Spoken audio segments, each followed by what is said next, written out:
Hello.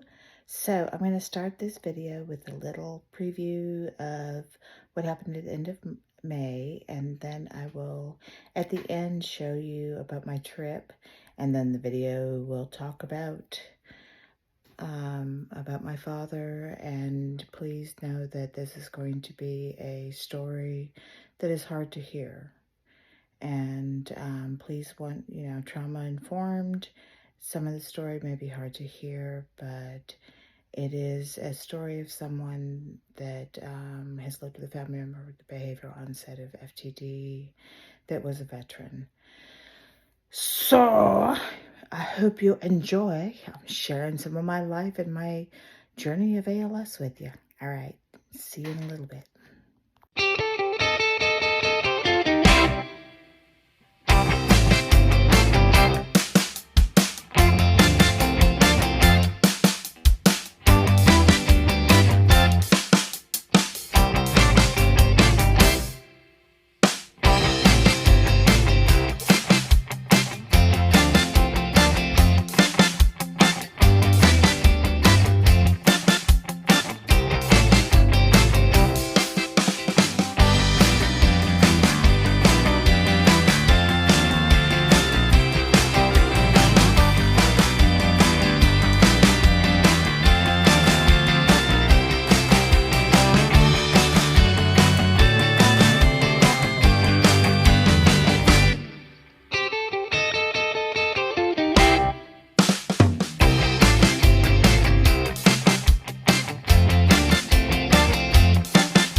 see a new invention go up in another plume of smoke. Come one, come out, come laugh at every good intention. Now the punchline of a joke. I tried my best, check it out, that's the best I got for now. I'm looking for a good idea that doesn't fall apart so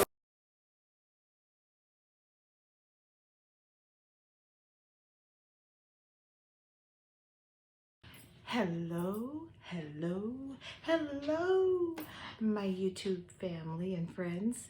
I hope everyone's doing okay. Sorry it's been a little bit since I put a video up. It has been very busy.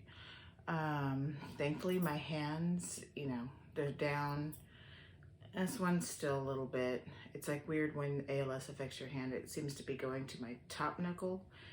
And on this hand, believe me, the swelling is down.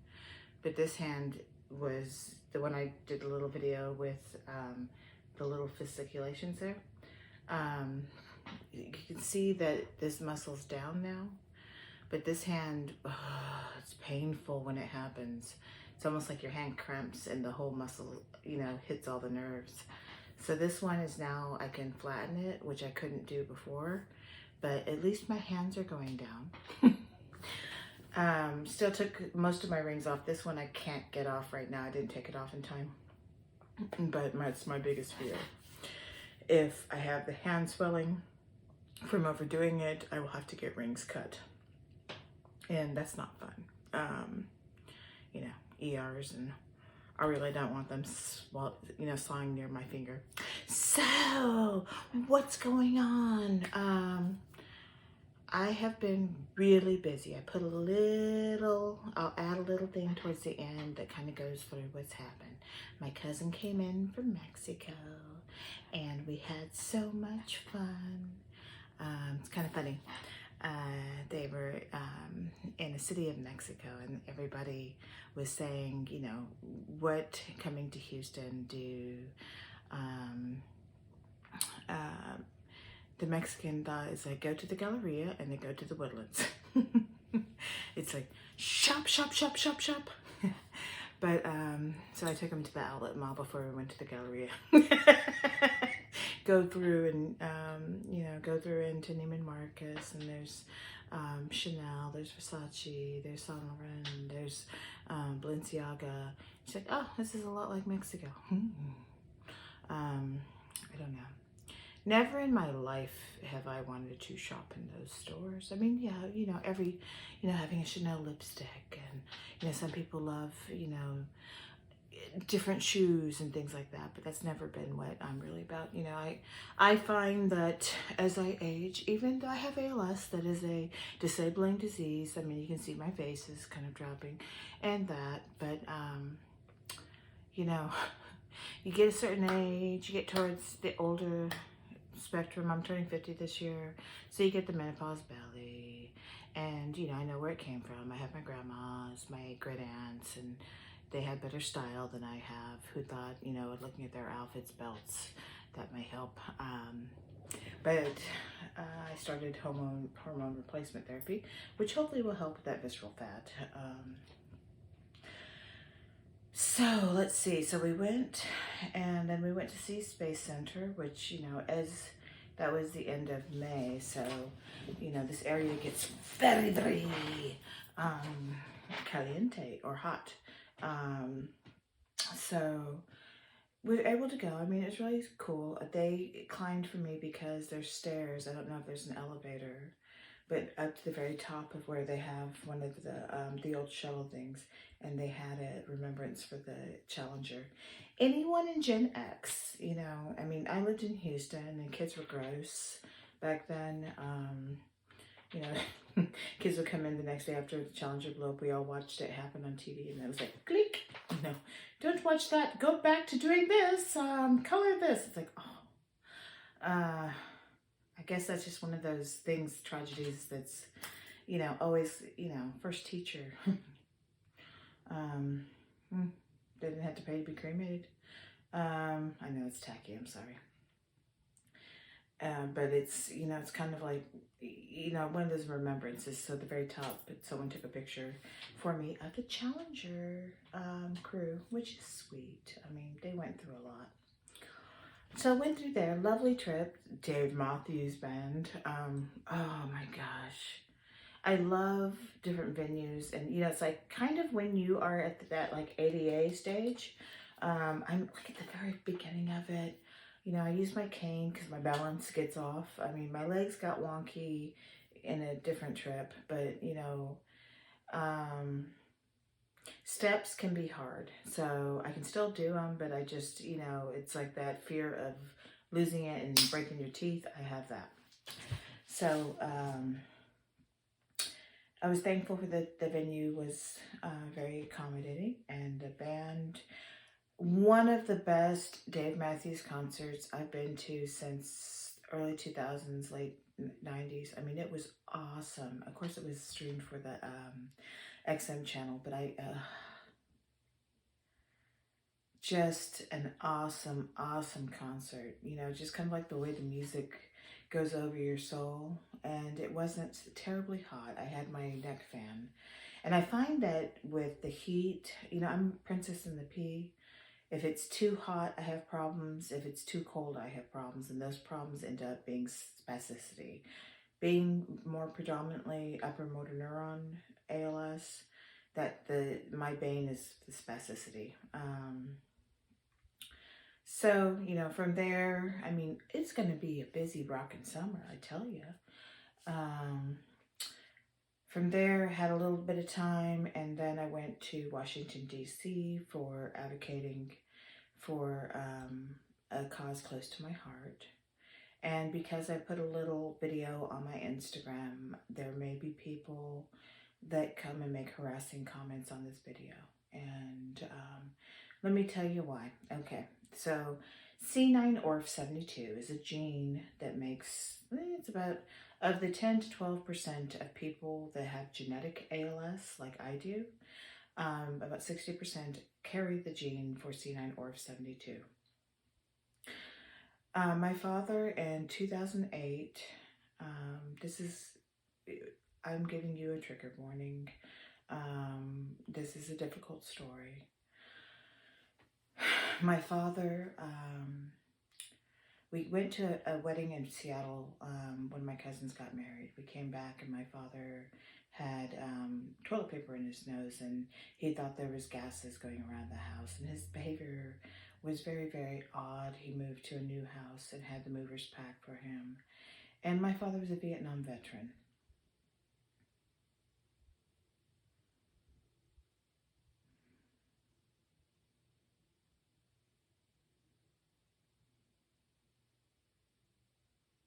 When I was 12, my mother decided to leave my father, and my mother's Hispanic. In the Hispanic community, family honor is very important.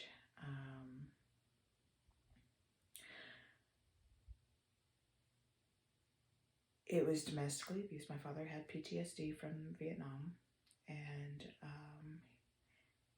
she was calling, and I stopped him from shooting her. My mother was too afraid to report him, and he just may have killed her. So when my father's behavior became erratic and he started threatening, he threatened me, he threatened other family members, and he threatened his neighbors. My father had an arsenal. He collected every weapon he used in Vietnam and more goodies that he got at gun shows. Texas law used to say that domestic abusers could have their guns removed. That has been repealed. A lot of gun safety laws, like, background checks, things like that. I mean, just updating it for people to sell guns online or at gun shows. My father at gun shows got multiple AR-15s, Uzis, and other things. My dad had an arsenal. So when he started making threats, and his behavior was, he was living in a delusional world. one of the ancillary people in his life said he threw up, knowing my dad was a diabetic, and he was having these bizarre behaviors. Now, number one, I called the police when he threatened me. I was trying to make a police report and make a paper trail. It was scary. Got my father into the hospital to be checked, and after he threw up, and he ended up that he had a non-STMI, which is a heart attack that doesn't affect some of your cardiac rhythms, your waves. He had a high cardiac markers and high troponin. So thankfully doing that. Now in the hospital, the behaviors, and I let him know that, he had PTSD, and that in a previous admission when he was really sick, I had to warn them that as well. I mean, if you touched him and didn't wake him up or something like that, he would go into full, attack. I mean, he really was a veteran that had PTSD. During that admission, he's a neurologist, and his brain showed atrophy in the frontal and temporal lobes. The neurologist said that it showed the brain waves of someone that was severely schizophrenic or bipolar. I told her that's not what my father was. He had PTSD from the war. Other than that, he was usually functional, but this is a new onset of changed behavior. The doctor, I stepped out after she said, and the doctor said there's a rare dementia that can happen. The psych team came and said that they wanted to admit him. And, I'm coming from, my dad just had this heart attack. One of the nurses said it could be a certain thing that can happen when blood sugars go up and down, because my dad was, very delicate with his diabetes.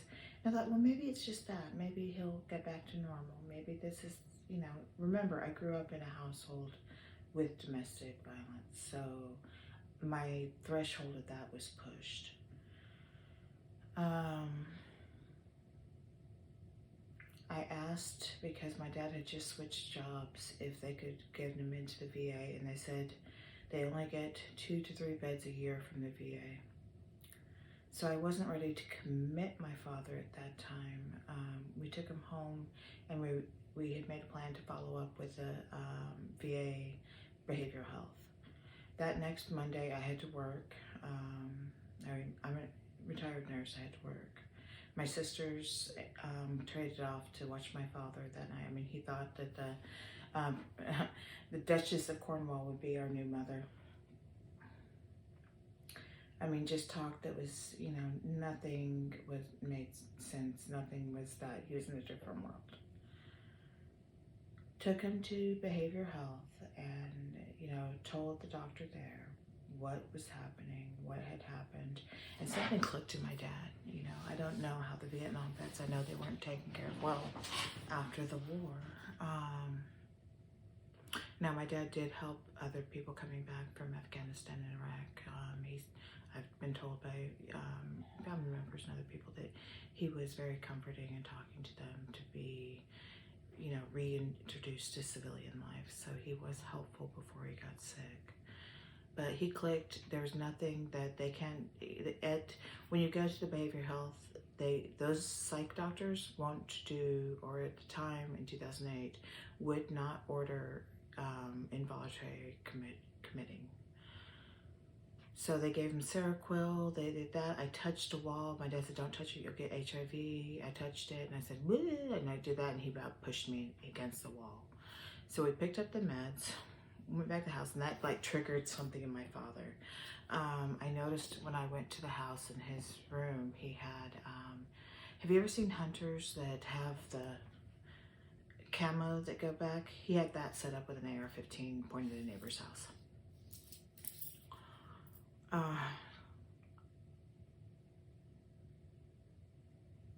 At that point, my father had thrown bleach over my daughter's clothes, and she would stay some nights with him, and he ended up taking off in the truck. We didn't know where he was. So at that point, I asked had called the police again during an interval thing and asked for the police to take his weapons at this time because he was threatening me and he was threatening the neighbors. And they told me in the state of Texas there is no law to take guns away from someone that doesn't have a felony. That was in 2008. In 2022, 24, there's still not a law if you're at risk from someone that's either suicidal or homicidal to take a gun away from them. You have to wait until something happens. You know, I was told that, you know, because he pushed me again, that I could put him in for domestic abuse. You know, it's like, my father was sick. You know, there was something going on with his brain. So when he was gone, he had left, I found a card that he said neurologist and a card for cardiologist. Like, he knew what was going on even though he wasn't making sense. I grabbed every weapon I knew of in all the places I knew because, you know, Vietnam vet, Marine Corps, Force Recon Marine would tell his daughter, and, you know, I knew how to shoot, you know, and where things were. So I grabbed everything I could. I knew there was one handgun I couldn't account for. But I hid them in a spot that I doubt he could find. And I didn't know when he'd get back, so I was scared. I mean, that was risking my life. I called Adult Protective Services. My sister had a boyfriend that was telling her that this was just my dad trying to manipulate me. Influenced her. When she finally realized that my dad was, you know, off the rocker, we both went down. He did return from the trip with that, and, you know, he locked himself in the house, wouldn't see us. APS had showed up, and I was just, all I could think of is a SWAT situation, man in the house, and I didn't want my dad to die that way. So that's why I kept calling the police. That's why I kept making the paper trail. That's why I called Adult Protective Services.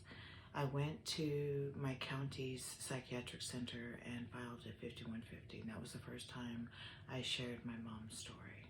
The person there was shocked and said they didn't call the police. And I said she was afraid he'd kill her. And he probably would have. So we got the 5150. We went to a restaurant and thought, oh, this will take care of it. This will take care of it. As we're driving back, my sister lived in a townhouse away from the cul-de-sac. Now, let you know, I knew my neighbors were in danger. I mean, you know, he had said things and he had different delusions of what people were. So I had knocked on all the doors on his cul-de-sac around and the ones across. And I told them that my dad was sick. We're trying to get him help. But if he comes to them, do not confront him and call the police. So got all the numbers. I was getting a little report of what he was doing. You know, he was jumping in people's yards. You know, he was reliving Vietnam. One lady found him in her house in the middle of the night. And she said, what are you doing here? He's like, I'm checking, everything's safe.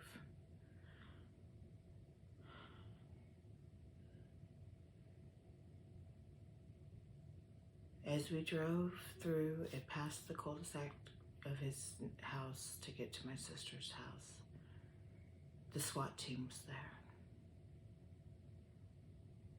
My greatest fear was realized. The little bomb robot was out, you know, looks like a little dog, little bomb robot. We stopped. I went up and said, is this about my father? Said his name. It was. We got through lines. We went to his house, and the sheriff of the county or our area was there, and he had been trained at the FBI, and he had an understanding that this was something like Alzheimer's and this. My father apparently had stolen a suitcase from the airport and made a nitrates bomb. It was a real bomb. The neighbors had been receiving death threats. He was spotted by my little birdies around the things, walking the suitcase over to the neighbor's house.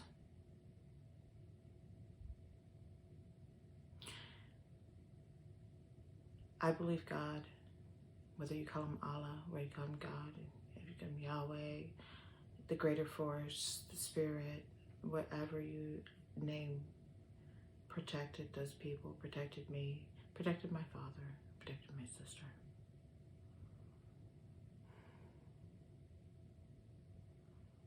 He was sent to the police place that they send the naked running people on the freeways. And he was diagnosed with Alzheimer's-like disease, homicidal ideation,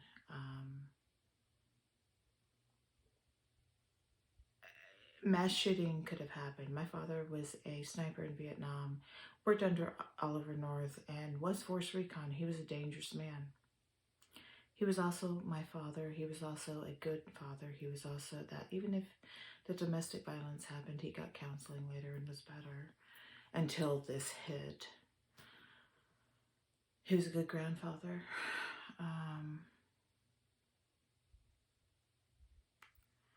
So he's in the psychiatric center of the county. They did that. He was in there. My sister, whose boyfriend was that, ended up picking him up, even though I said no, they needed to transfer him to the care home my other sister had picked up. Well, he left Luby's restaurant and got a cab and went back, and he called the police, and the police, he was a veteran. They understood the situation. They actually bought him groceries. And of course, I got on the phone with the APS. The APS agent was named Mr. Rogers and said, he is in his house and he doesn't have insulin. His insulin bottles were empty. And he's, he needs care. So the APS agent went and said, well, he showed me his insulin. If you open the box, the vial is empty. At that point, I had done everything I could, and everything I could. My sister's in-laws were so supportive and were there for us. I sent my daughter to West Texas for her safety. My father started harassing my sister, and because she had shut down his bank account because he was just weird, just buying two of everything, just two of everything. So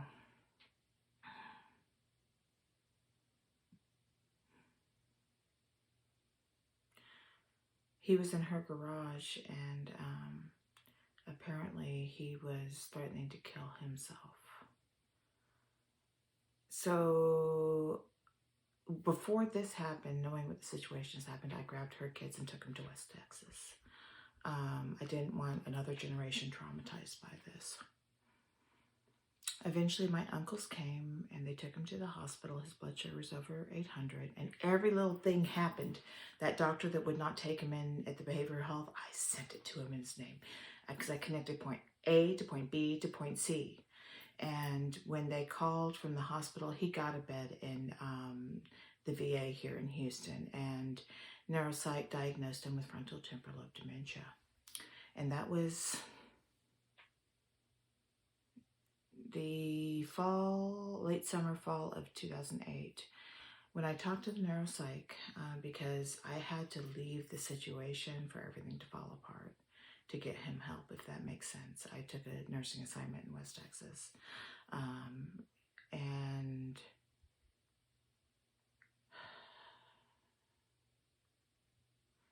we got the diagnosis of frontal temporal lobe dementia. I had not heard about it before. The neuropsych doctor told me that it's a rare thing, but some may be familial. I didn't know anyone else in my family that had that. So, it's that, but that it was eerie in my head. C9orf72 was not commonly known in 2008. From there, Hurricane Ike hit Houston, and he was in the psych center for about a month. I was adamant about, I'm out of town. I can't take care of him. Reason to move, right? He needs to be in care. I couldn't sleep. I mean, what would he have done if I'd gone to sleep? What could he have done? I couldn't. I had to work. I'm not a rich person. So a social worker there found a wonderful JMJ, beautiful people that took care of veterans. So he was in a personal care home that his Social Security covered, and he lived for another 18 months, and he died in his sleep from heart disease that was connected to an herbicide used during the Vietnam era.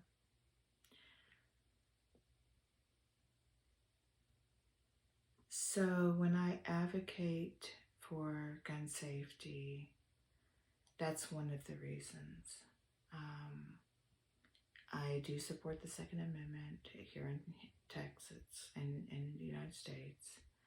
I'm not out to grab anybody's weapons unless they're like, threatening people to kill them and stuff like that. Domestic abuse, using that. I mean, people die every day from it.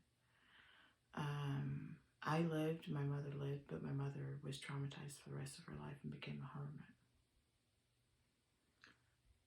You can live, but if you don't take care of your trauma, you're a ghost to yourself, the disassociation. Even when I got diagnosed with ALS, I'm a long-term survivor. I thought I'd be dead by now. I'm not. I've had 2 other uncles. My uncle Ken had gotten, sorry for saying his name, anybody in the family that watches these videos, I'm sorry, got diagnosed, and it seems like he had the ALS FTD type, the lack of insight and general grumpy behavior. A lot of times when people, because they don't have the insight, their frontal and their temporal lobes are affected, they come off flat affected and they can be rude. My dad ended up being more aphasic too, so he didn't talk, and it was, that communication, so my dad still wasn't there.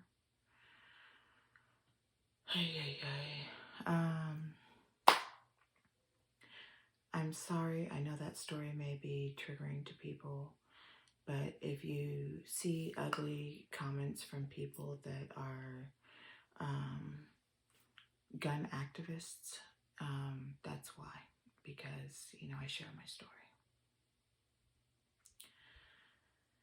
And, there's many women that die from it. Many families, look at Lewiston. I mean, that was, my dad would have killed twice as many people. And that's horrific, horrific. People don't know, people don't know that the VA can't do involuntary commits. You have to go to your county hospital or your judges. You can call 988 and they will guide you. 988, they will guide you if you have a family member that is at risk.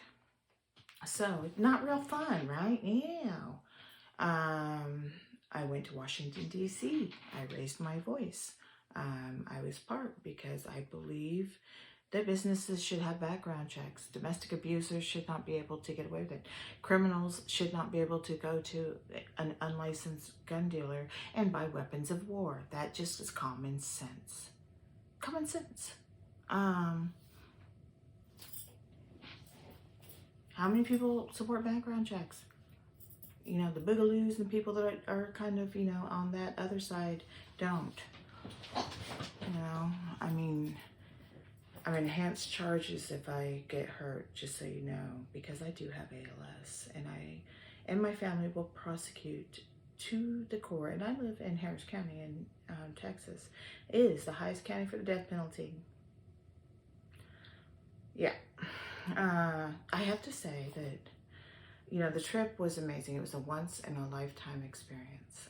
We did the tour of DC at the night, which was beautiful. Great. The sky has such beautiful, beautiful, beautiful views. I mean, just gorgeous. Seeing, the different buildings. I mean, downtown, well, I guess there's not much of DC, so it's all kind of downtown, right? Kind of looks like a mix of colonial, then a little bit of Paris, the way it is. I was shown such kindness by other people in my group. Such kindness, I should say my tribe. Such kindness. I mean, I had someone that I forgot my cane because I was walking and talking, and someone went and grabbed it for me when I really needed it because I overexerted myself going up the Lincoln Memorial. I did the steps. 5 years into ALS, I'm still talking, walking, and I walked those steps. Of course, going down, I went down the ramp and my legs were like twitching the whole night. You know, doing it, it's, you know, sharing my story, you know, like that is hard, and I go into more detail when I do it, and I just don't want to hurt people's feelings because there is something known as secondary trauma or vicarious trauma, and I don't want to give that to anybody. It's just frontal temporal lobe symptoms when you have the behavioral onset. My dad did have the behavioral onset of frontal temporal lobe dementia.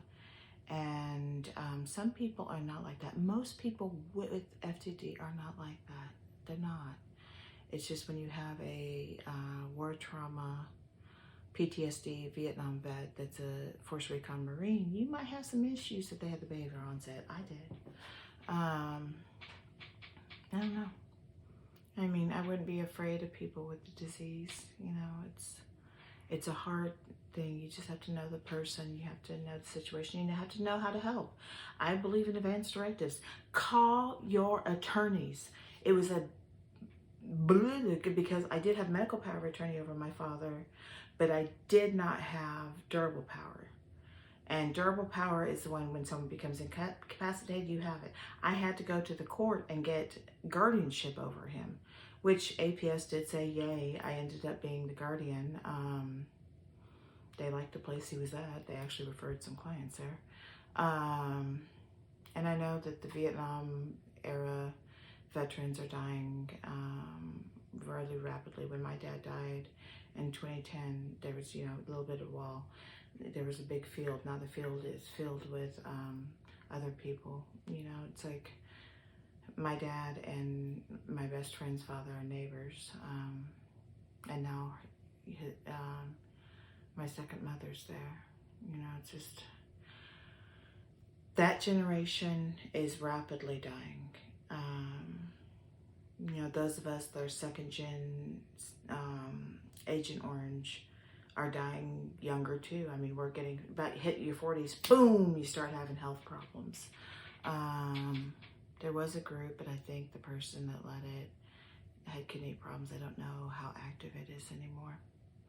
And I don't know. I mean, I have the genetic form. So the two concussions I got, the last concussion was a bad one. It was whiplash and a concussion. I mean, those combination of them, boom, you know, you have a maladaptive gene for the RNA that is involved with protein. You injure the area, you have problems. So it probably hit a little earlier for me than it would have later. Thankfully, I still have me. I still have emotions. I still have that, you know, that I'm not demented quite yet.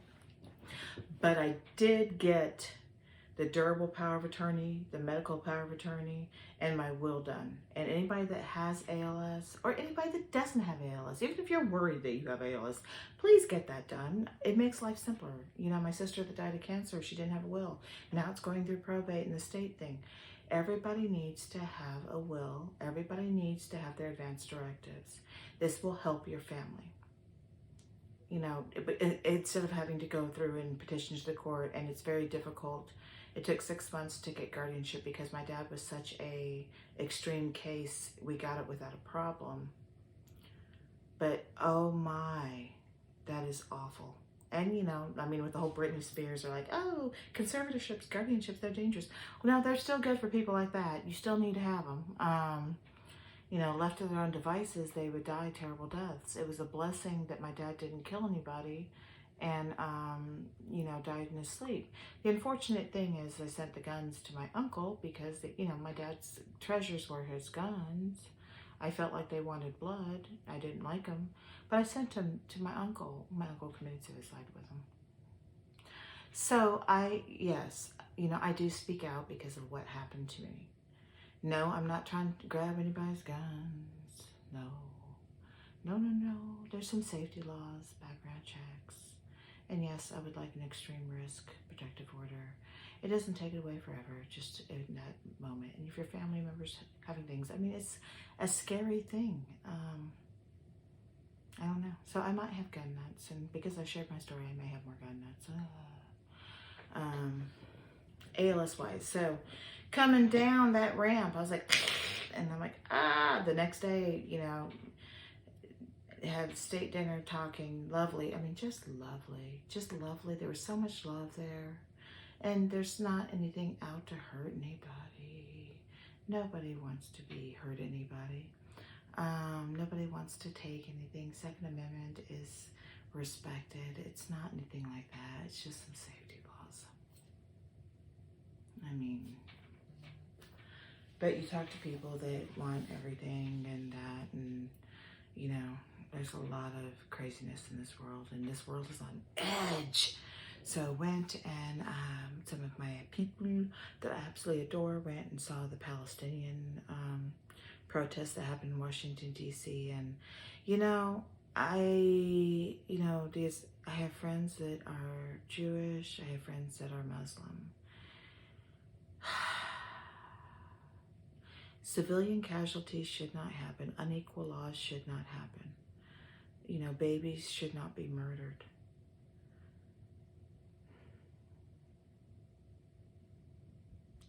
My heart goes to the people that are suffering, the leaders that are leading into the suffering. And you can't solve religious wars, though you can solve wars over land. I don't know. All I can do is pray for people to have peace. So, and then it was like, okay, so you have this happening, you know, you have people in Hajjas, you have people that, you know, people rightfully standing up, and then you have gay pride parade going by. It was just, you know, democracy felt dangerous. So went, had lovely dinner.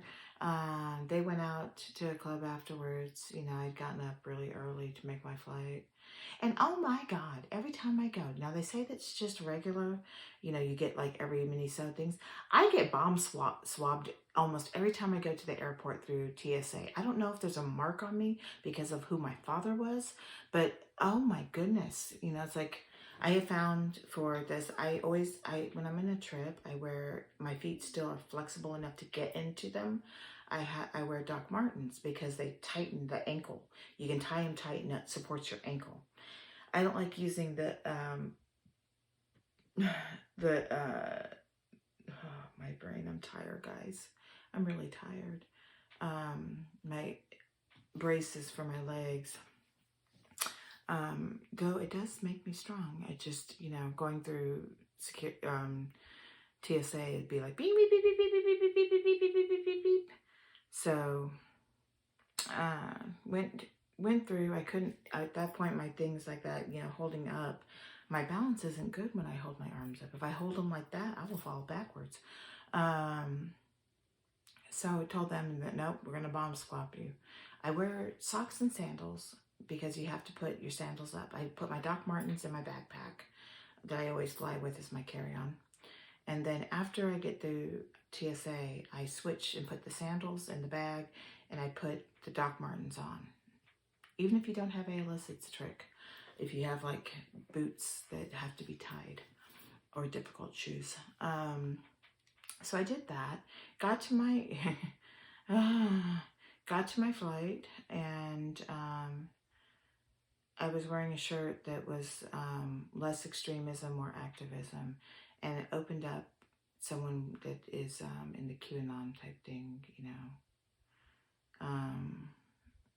against Hispanics, which, you know, for me, that's like, you don't know who you're talking to.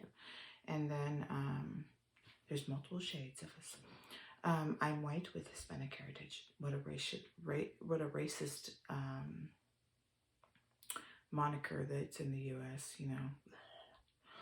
I had a Danish grandmother that probably passed along the gene, and I think the strength that's kept me going is the Hispanic grandmothers in their past. So, oh no, it's went through, then did, you know, the event, and that was nice. Went and did the night tour, then did the other day thing, and preparing, and then went and did my highest civic duty, a once-in-a-lifetime experience, talk to the U.S. Congress, U.S. House of Representatives, and see the president. I know people don't like the president. I know people, I really don't want to have too much to do with politics because it's so toxic. And I'm not going to go into it. And I will not go into my advocacy because, I just had to explain. If you start seeing gun nuts comments under my videos, that's why I talked about my story. And I think people know with the C9 or 72, if there's anybody else with that genetic, this is something that can happen. This is something to think ahead about if you have a family member and that has the behavior onset. And if you start noticing anything, safe storage. Things like that are important. It's just my experience. It's a lived experience. So did that. So after, it's like, they have a party afterwards, which is really nice. Talked to a couple of people. I went and saw the Vietnam, on the tour I saw the Vietnam Wall, and that was, oh my God, such an experience. I know a lot of veterans from Vietnam. The wall means a lot to them. I wish that there was acknowledgement for the people that died from Agent Orange. It's kind of like they got their toxic mix in their service and they died. And, that goes from little to big to little. And then, afterwards it goes to big, big, big, big, big, big, big, big, and down the generations. Senseless war and part of the Cold War. You learn about it later. The burning monk, Buddhists that were being oppressed by the Catholic government. Communism moved in. It's just sad. The whole thing is sad. Just like what's going on now. Sad. I don't know. All I can do is pray and meditate and hope for better for people because, it doesn't have to be so ugly. It's my view of things is I do things from the Blessed Mother Teresa, or Saint Teresa. You can do no great things, only small things with great love. And that's how I operate in life. So ALS-wise, get the suitcase. I did not know this. So if you check a bag, you can put soda. I am a Diet Coke, Dr. Pepper, Diet Dr. Pepper, Dr. Pepper Zero. Hey, everyone has to have their vice. Mine is soda. So I went through and, oh my goodness, DC prices are expensive.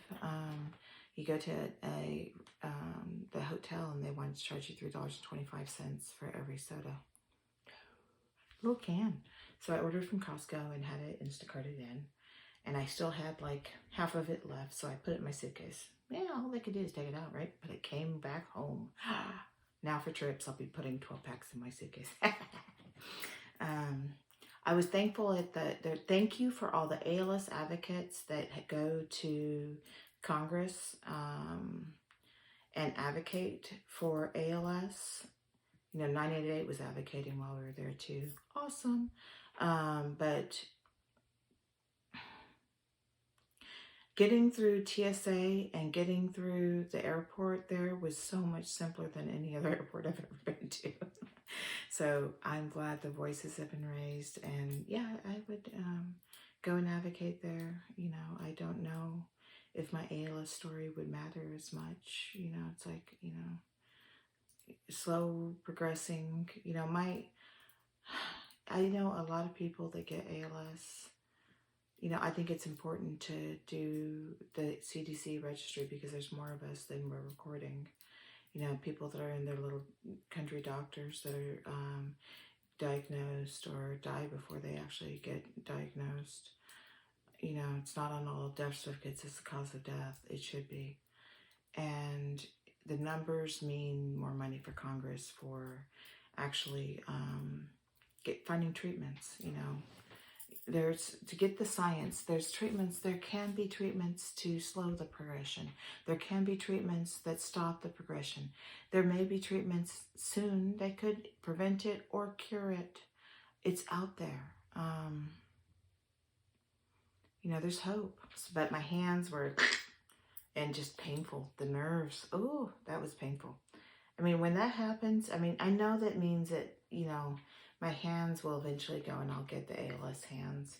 They're on their way there. You know, you can see well, they're swollen so you can't see. You can see the muscles going away in this hand. This hand is still a little bit, but they're weaker all the way.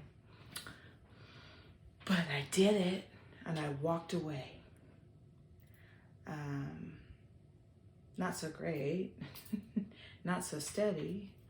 I probably should start using the walker more, and I exhaust, so I should probably use the power chair, but it sucks because I do have a power chair. Yeah. The Gleason Foundation helped me have the seat lifter. Yeah. But once I'm at that way, I'm going to be stuck in the house. I don't have the money to buy a,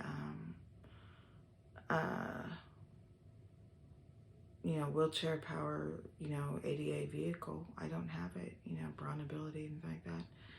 We don't have it. You know, I had to retire.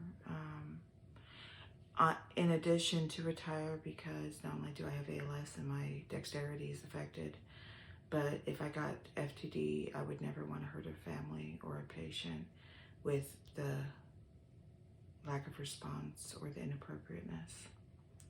So, you know, I fatigue so much, and that's something, you know, since I've gotten back, I've slept a bunch, and I've slept a bunch, and I've slept a bunch. And my feet were swollen, and my hands are swollen, and, you know, just swollen, and I've got to be careful about how much I push myself. You know, they say if you push yourself too hard, you can progress. So I don't want to do that, but I did want to do this, and I had a once-in-a-lifetime experience. And, you know, my time doing that will end, you know. It's just in my father's memory, you know. When I was at the Veterans Memorial, yeah, I almost felt when I was there that I had people escorting me on both sides, walking down. I mean, that was the, you know, grief. You'll never forget your dad. This is Father's Day weekend. My husband, I hope he doesn't watch this video, but my husband has, you know, it's hard when you have your first after your dad dies. And even if it's been years, you know, Father's Day, things like that, you know, you miss your dad. You know, my dad wasn't evil. My dad was sick from the war, and my dad was sick from FTD. There was a good man there. You know, not people aren't black and white. But for him, he had wanted to have, he loves mythical mornings. And Josh, the cook, my husband is a foodie, and he's a skinny man, and I married him, and I got a little chubby. Hey, fluffy people live longer with ALS.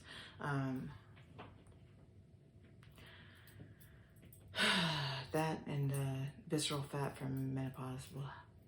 There's one picture people took of me talking, and I swear I look like Gru. Disturbing. Yes, I have a harsh inner critic. You know, there's some people that are born, they say, without an inner critic. Wow, that must be lucky. You know, I try to be nicer to myself. So I got him the tickets, and his best friend is going to come down. Of course, we're going to not sit in the VIP tickets. It was too expensive. So that it's, you know, something that he was really looking forward to. Hopefully will cheer up his day. You know, life is short. You gotta live.